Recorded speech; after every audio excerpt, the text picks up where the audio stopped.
And it is now my great honor to introduce the President-elect of the United States of America, Joe Biden.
Hello, my fellow Americans,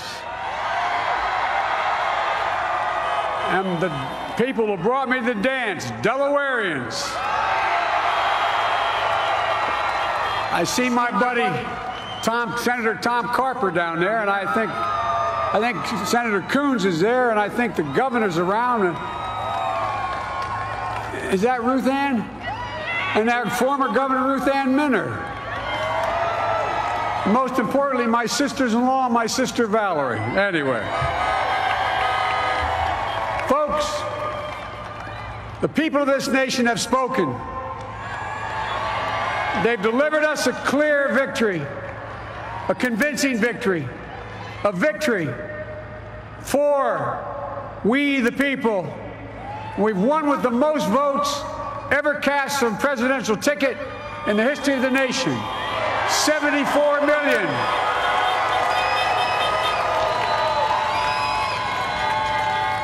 What I must admit has surprised me.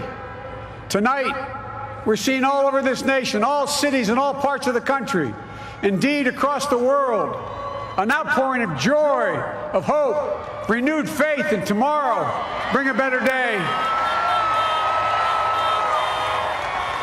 And I'm humbled by the trust and confidence you placed in me.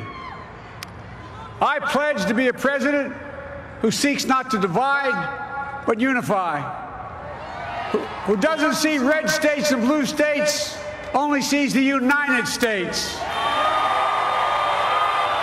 and work with all my heart, with the confidence of the whole people, to win the confidence of all of you.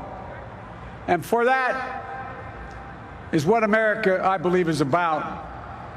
It's about people, and that's what our administration will be all about. I sought this office to restore the soul of America, to rebuild the backbone of this nation, the middle class, and to make America respected around the world again, and to unite us here at home. It's the honor of my lifetime that so many millions of Americans have voted for that vision. And now, the work of making that vision is real. It's a task, the task of our time. Folks, as I said many times before, I'm Jill's husband. And I would not be here without her love and tireless support of Jill, and my son Hunter, and Ashley, my daughter, and all our grandchildren, and their spouses, and all our family. They're my heart. Jill's a mom, a military mom, an educator. And she has dedicated her life to education. But teaching isn't just what she does, it's who she is. For American educators, this is a great day for y'all. You're going to have one of your own in the White House. And Jill's going to make a great First Lady. I'm so proud of her.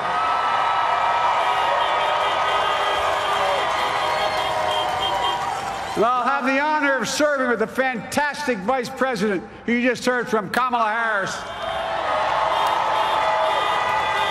who makes history as the first woman, first black woman, the first woman from South Asian descent, the first daughter of an immigrant ever elected in this country. Don't tell me it's not possible in the United States. It's long overdue. And we're reminded tonight of those who fought so hard for so many years to make this happen. But once again, America's bent the arc of the moral universe more toward justice. Kamala, Doug, like it or not, your family. You become an honorary Biden, there's no way out. To all those of you who volunteered and worked the polls in the middle of this pandemic, local elected officials, you deserve a special thanks from the entire nation. And to my campaign team and all the volunteers and all who gave so much of themselves to make this moment possible, I owe you.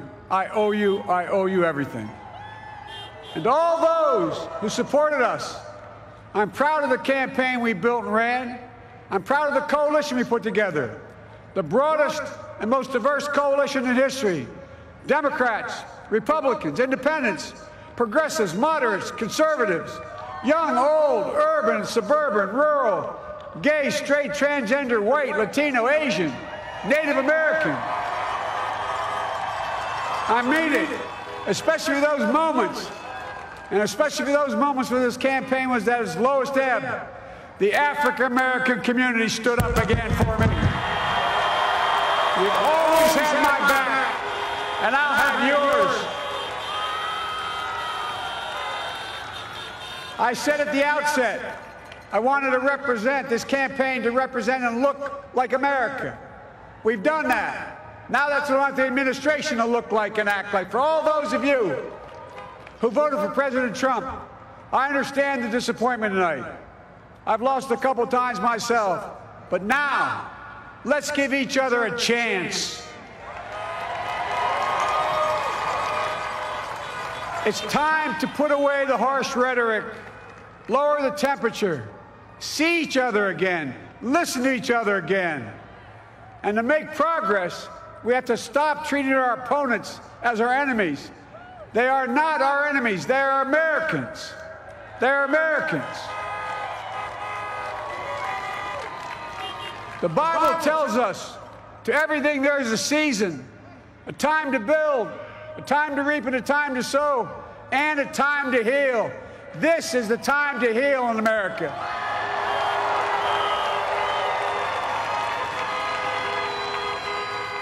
Now this campaign is over. What is the will of the people? What is our mandate? I believe it's this. Americans have called upon us to marshal the forces of decency, the forces of fairness, to marshal the forces of science and the forces of hope in the great battles of our time. The battle to control the virus, the battle to build prosperity, the battle to secure your family's health care, the battle to achieve racial justice and root out systemic racism in this country, and the battle to save our planet by getting climate under control, the battle to restore decency, defend democracy, and give everybody in this country a fair shot. That's all they're asking for, a fair shot. Folks, our work begins with getting COVID under control. We cannot repair the economy, restore our vitality, or relish life's most precious moments, hugging our grandchildren, our children, our birthdays, weddings, graduations, all the moments that matter most to us until we get it under control. On Monday, I will name a group of leading scientists and experts as transition advisors to help take the Biden-Harris COVID plan and convert it into an action blueprint that will start on January the 20th, 2021. That plan will be built on bedrock science. It will be constructed out of compassion, empathy, and concern. I will spare no effort, none, or any commitment to turn around this pandemic. Folks, I'm a proud Democrat, but I will govern as an American president. I'll work as hard for those who didn't vote for me as those who did. Let this grim era of demonization in America begin to end here and now.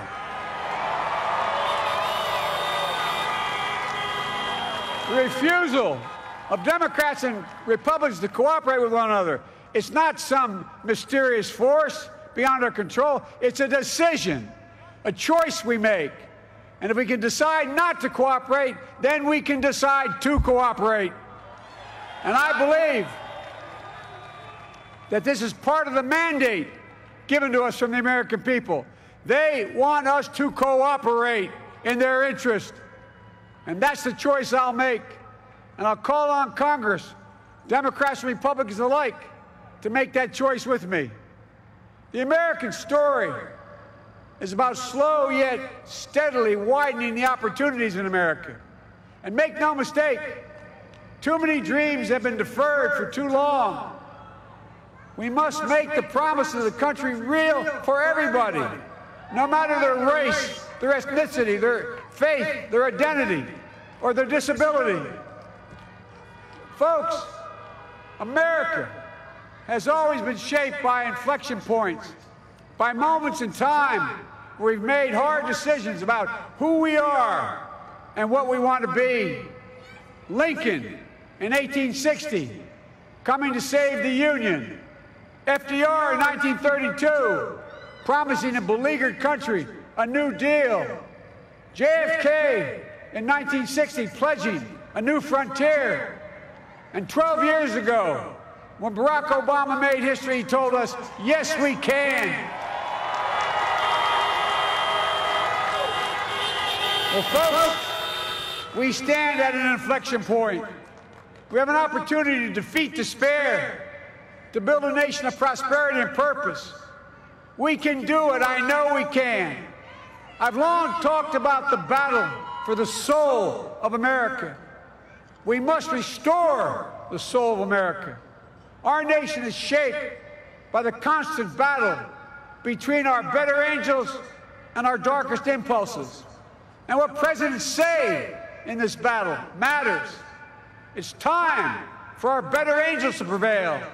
Tonight, the whole world is watching America. And I believe at our best, America is a beacon for the globe. We will lead not only by the example of our power, but by the power of our example. I've always believed, many of you heard me say it, I've always believed we can define America in one word: possibilities.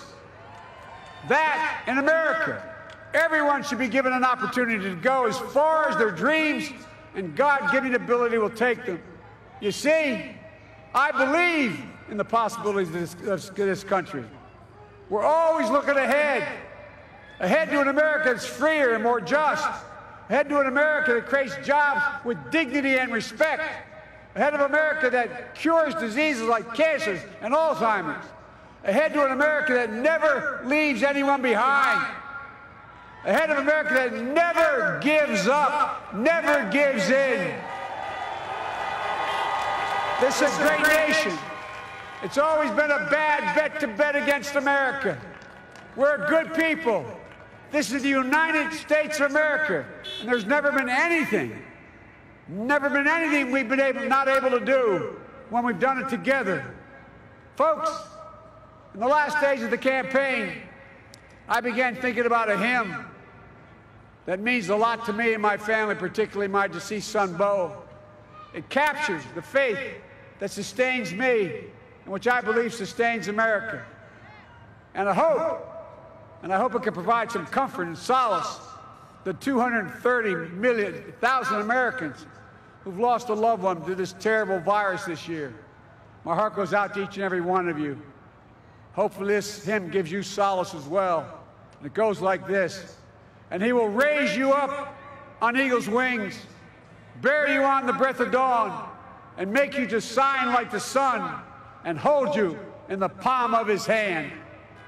And now together, on eagle's wings, we embark on the work that God and history have called upon us to do, with full hearts and steady hands, with faith in America and in each other, with love of country, a thirst for justice. Let us be the nation that we know we can be, a nation united, a nation strengthened, a nation healed. The United States of America, ladies and gentlemen, there's never been anything we've tried we've not been able to do. So remember, as my grandpapa, our grandpapa used to say when I walked out of his home when I was a kid up in Scranton, he said, "Joey, keep the faith." And our grandmother, when she was alive, she yelled, "No, Joey, spread it. Spread the faith. God love you all. May God bless America, and may God protect our troops." Thank you, thank you, thank you.